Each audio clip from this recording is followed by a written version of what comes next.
Later today, there is a protest outside Old Trafford, with fans being asked to wait 17 minutes, 1 minute for each year of Glazer ownership before entering into the stadium.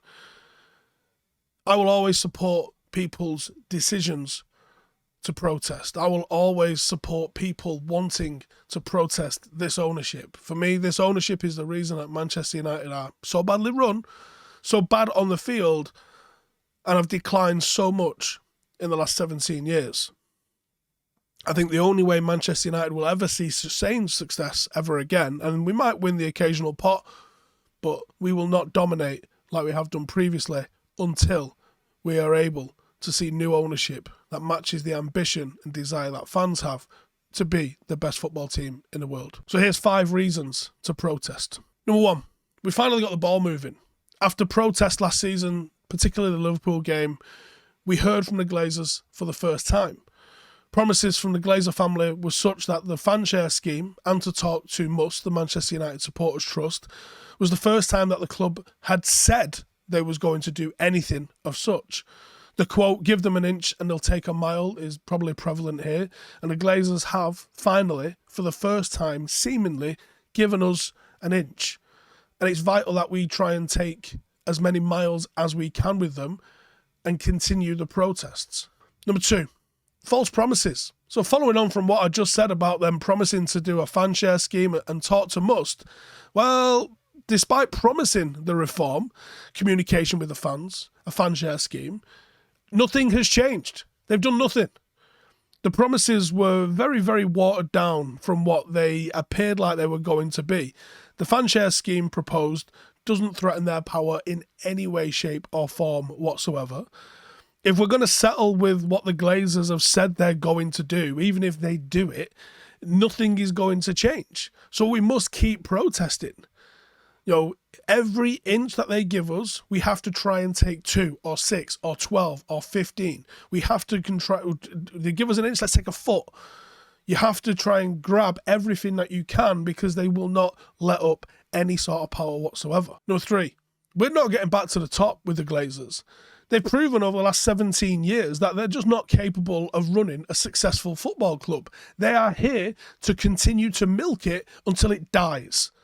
This is a cow on life support. They're not interested in having a prize bull. They're not interested in winning awards with this. They're interested in keep it alive, keep it on life support, keep that fucking milk coming. We managed to get by during Fergie's reign on the back of purchases that came prior to the Glazer ownership. Wayne Rooney, Rio Ferdinand, Cristiano Ronaldo, etc. And the class of 92 players that were still productive back in 2008, 2009.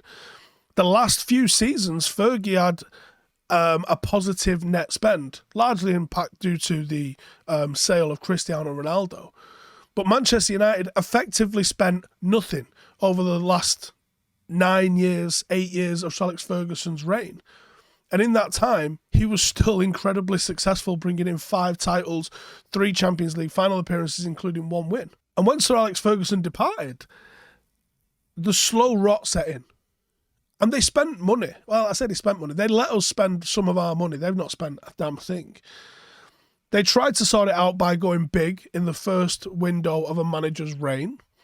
But the second window for every single manager has been underwhelming. They've been given backup players. And this is something I've been harping on about recently quite a lot. Manchester City, in their first couple of seasons of the Abu Dhabi takeover, signed 23 first-team players. Jurgen Klopp, despite not spending horrendous amounts of money, completely transformed the starting 11. It's not about the transfer spend that you're able to enact. It's about how many first-team players can you bring in. We're still playing with Fergie's team, and he left a decade ago. We're still playing with players that David Moyes signed, still playing with players that Louis signed and that Jose signed. No manager is able to put his complete stamp on this football team. And if Ten Hag's going to be successful, he needs to have that. It's not about a £250 million window. There's not a price to put on it. It's about how many first-team players can you bring in. If you can get cheeky little buys, you know, a Cavani here or a Varane there that are considered value for money, that's how you're going to do this. But bringing in Cavani, bringing in Varane, they haven't played enough to be considered impactful. They finally appointed somebody, it seems, in an advisory role who might be given some authority, but it's taken them 10 years to do this. It should have been done right away.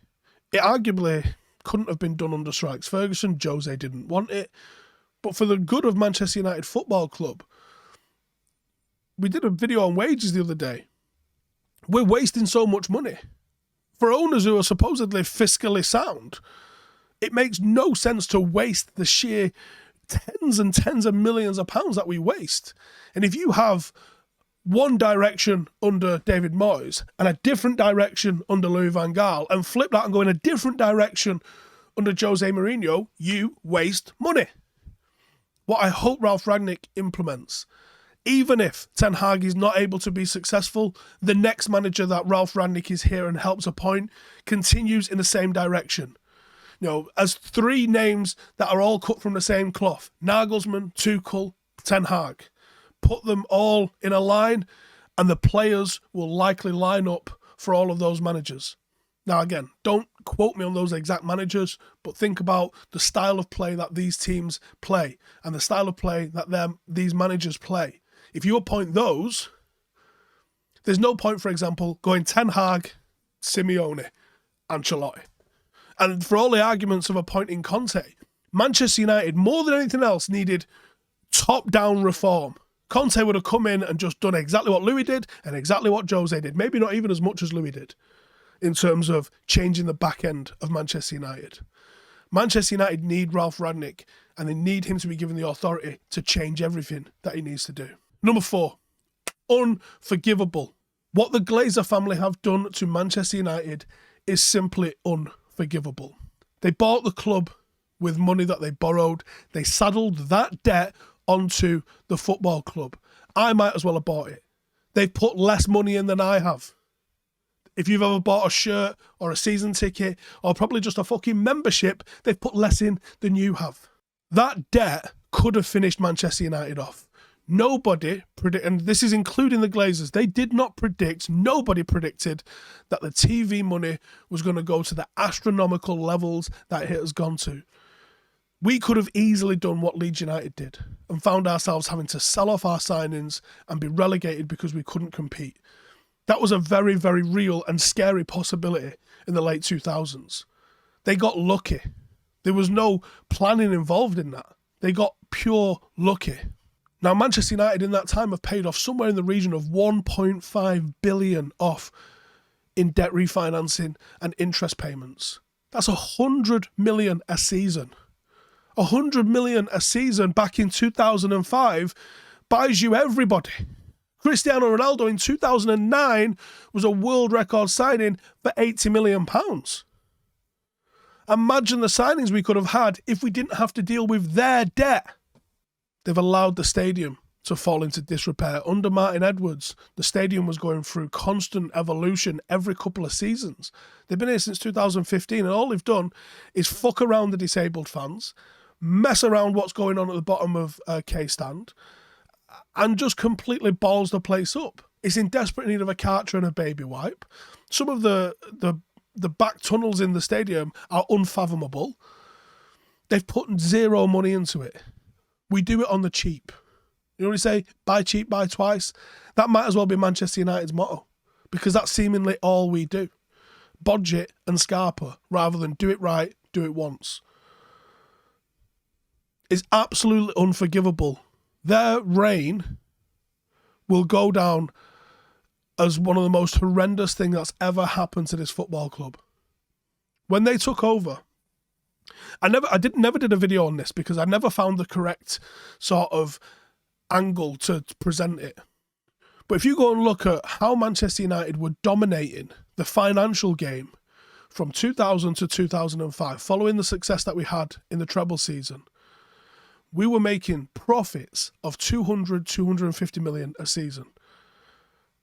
And that was when we were signing big money signings. From about 2000, United really went for it a little bit with signings. We still didn't actually spend as much as Chelsea did in that time, but we actually went for it in terms of signings. Now, if you looked at the sort of trajectory that we had Ruud van Nistelrooy, Varane, Rio Ferdinand, Wayne Rooney, Cristiano Ronaldo, and you continued that, the likes of Benzema and all that lot would still be at Manchester United. We might have signed the likes of Gareth Bale.